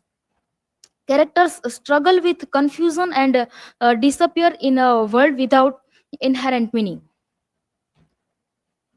Key characteristic of classical tragedy. According to Aristotelian structure, tragedy is a belief in a three part of his structure. First is the unity of time. According to Aristotelian opinion, unity of time is that means tragedy is drama is performed in the one single time, because audience focus and intensity is very important in this tragedy. And then your second is a unity of place. That means when tragedy or any drama is performed, so that time one location is very single location is very important, which help to maintain coherence. Then unity of actions. The plot should follow a single line of actions. That means no have a more part of drama. So with a clear beginning, middle, and end, connected by a logical cause and effects sequence. The structure help to maintain dramatic tension and clarity. Then second is a tragic hero with Harsha. We also aware about that. How he the central character, he's a go to successful to a downfall, and in this Harsha, for in this hero is a journey is include two part, like peripetia and anagnosis. According to Aristotle, peripetia is that means I mentioned that hero is suddenly follow the good situation to bad situation. So this is a peripetia, a reversal of fortune caused by the hero's flow, shifting the story from success to failure. And then agnosis. In that time, when center character he's realized that is something done by anger or ambitions, and he done wrong and misunderstanding. So that time he tried to do normal, but that time he very too late, and this flow is out of control of them, and that time he starting to go toward downfall. It's a catharsis. His catharsis is divided in two part, like pity and fear. So first pity, when audience is see, so that time he feel the sympathy for the suffering of a central character, because when he also aware about that something is happen with everyone's life. Then fear, the audience feel anxiety over the hero's vulnerability and recognize that a similar downfall could happen to anyone. Catharsis allow the audience to process these intense emotions in a controlled environment, leading to emotional balance and insight. Then moral or philosophical message. Classical tragedy reflects the tension between fate and free will. We also know that the classical tragedy is very follow the structure of the drama. So in that last human can get the moral or philosophical message, while the hero's downfall is influenced by fate. It also stems from their own choice and flaws. Tragedy highlight human vulnerability and the limit of human control, offering moral and philosophical insight into justice and human nature. The hero's suffering often reflect the broader moral order of the universe. reinforcing the idea that human actions have a consequences. Key characteristic of absurd theater: plot structure. When we see Martin Eslin's The Theater of the Absurd, so that time he say that how the absurd theater is break the structure of classical drama. Like first is a plot structure, like uh, classical drama is always follow the clear beginning, middle, and end. In the beginning of uh, in the classical literature, beginning is a introduction of heroes, and then middle is a hamarsa, and in the end he's follow the downfall. But in the absurd theater have a no clear beginning, middle, or end. So that time that type beginning or ending is a starting to create a confusion, and in the end also no have anything change. Then existential themes reflect the philosophy of Camus' myth of Sisyphus. We also aware about the Albert Camus myth of Sisyphus, which describe the story that of one king of which name is Sisyphus, and he God gave the punished Sisyphus, and give the punishment to the burden the big stone on the hill, but he can't success in the work. And when he done this work, so that time stone suddenly downfall from the hill. So due to his Sisyphus weight, so his describe that how people life is suffering and struggling in the life, and especially in the we believe in the God, but that time we believe in the which type things we have never we will never come, and we also suffer from these things. Then dialogues and actions: repetitive, illogical, and fragmented speech pattern. Characters often misunderstand each other, and inaction or meaningless actions reflect existential disappear. Then structural difference: classical tragedy first is a follow the unity of time, place, and actions. As I mentioned that Aristotle structure that one time, one place, and actions, but so no have a unity, and structure is a follow the fragmentation. And in the classical tragedy, logical cause and effect of plot.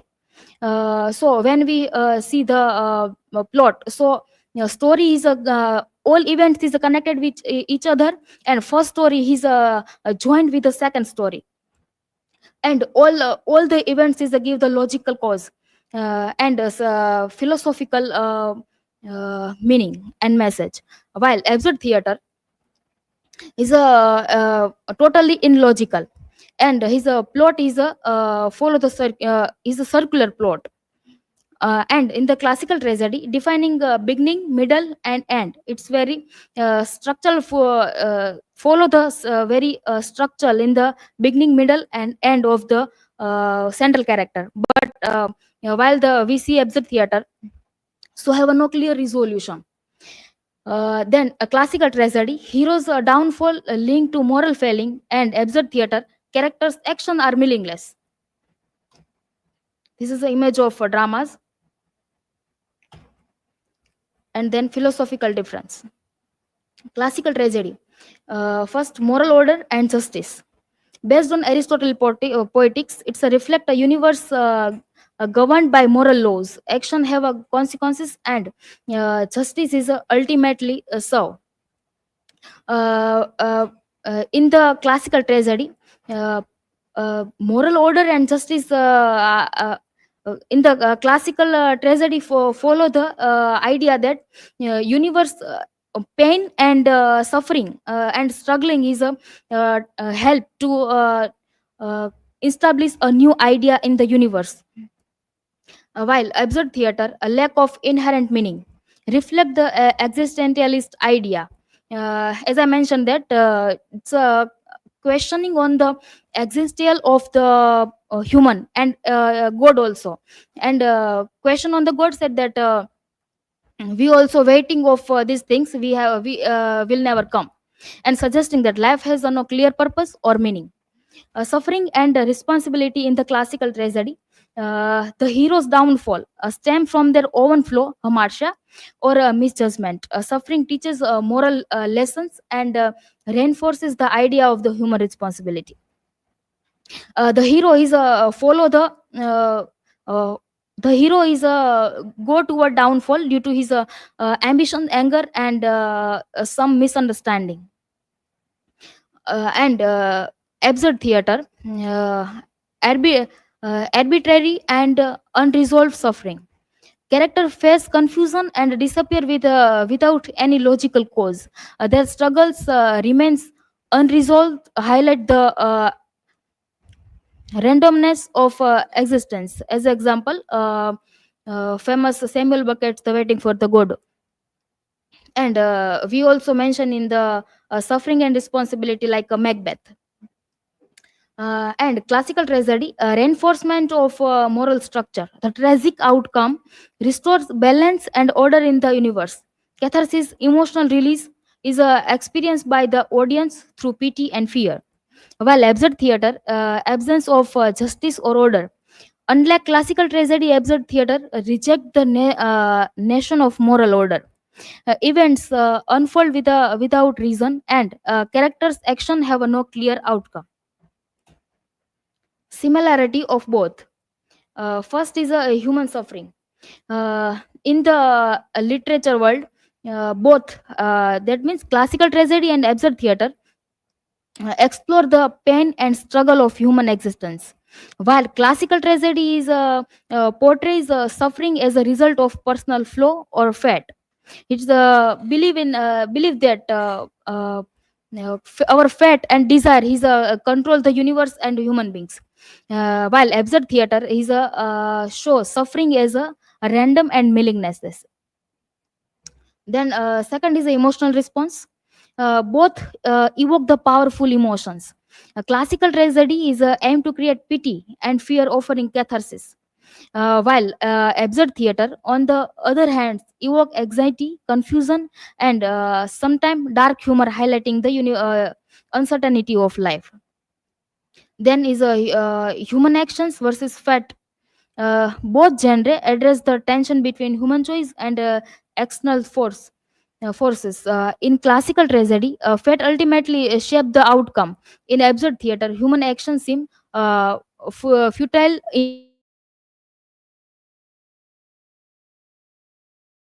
Classical tragedy emphasize the role of fate, moral responsibility, and catharsis, where the hero's downfall follow the hamartia, while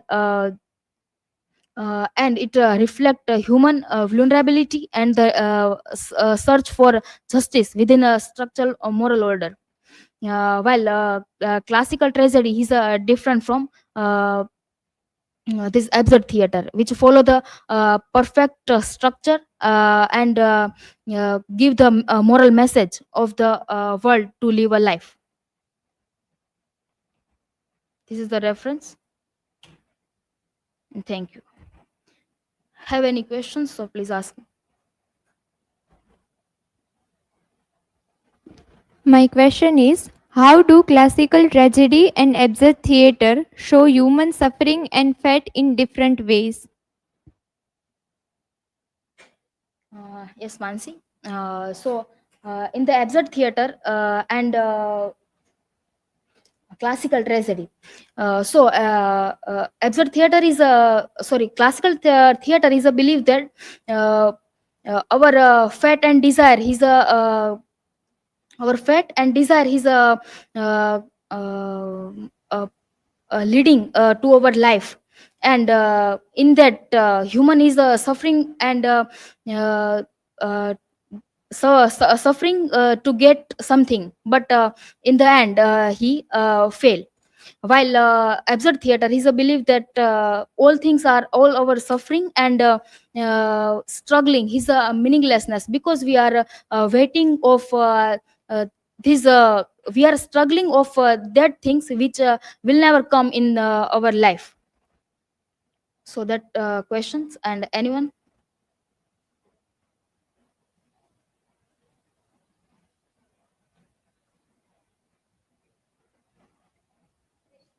My question is, why does the classical tragedy focus on border?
Virginia Woolf's Mrs. Dalloway also explores shifting ideas and perspectives in unique way.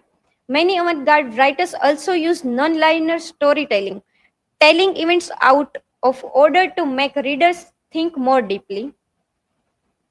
The avant-garde movement, a revolution in art and literature.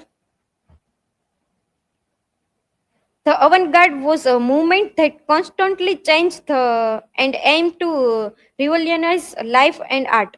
It was likely a network with a connection that shifted and over time. The movement was centered in cities like Berlin, Paris, London, and Moscow, which became key hubs for avant-garde activities.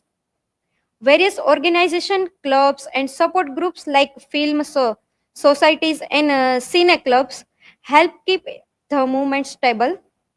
Important events like screening, talk, meeting, and exhibition played a big role in shaping and spreading the avant-garde ideas.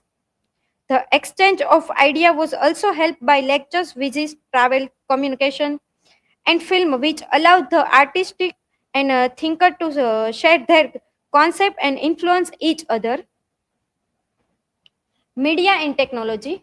Technology, including collages, assemblies, montage, photomontage, photography, and film, significantly influenced the image of the avant-garde. Historiographical approach. Understanding the avant-garde requires considering it content of productions, distribution, and consumption, as well as the discourages networks and system involved. In conclusion, the avant-garde movement was a revolution in art and literature that transformed how to think about and create art. It achieved this by challenging traditional norms, experimenting with new forms of expression, and reflecting the social and political changes of the 20th century, from the focus on the unconscious mind in surrealism and the rejection of logic and Dadaism in the innovative use of language. By avant-garde writers, the movement legacy continued to influence art and cultural today. These are my references, and thank you.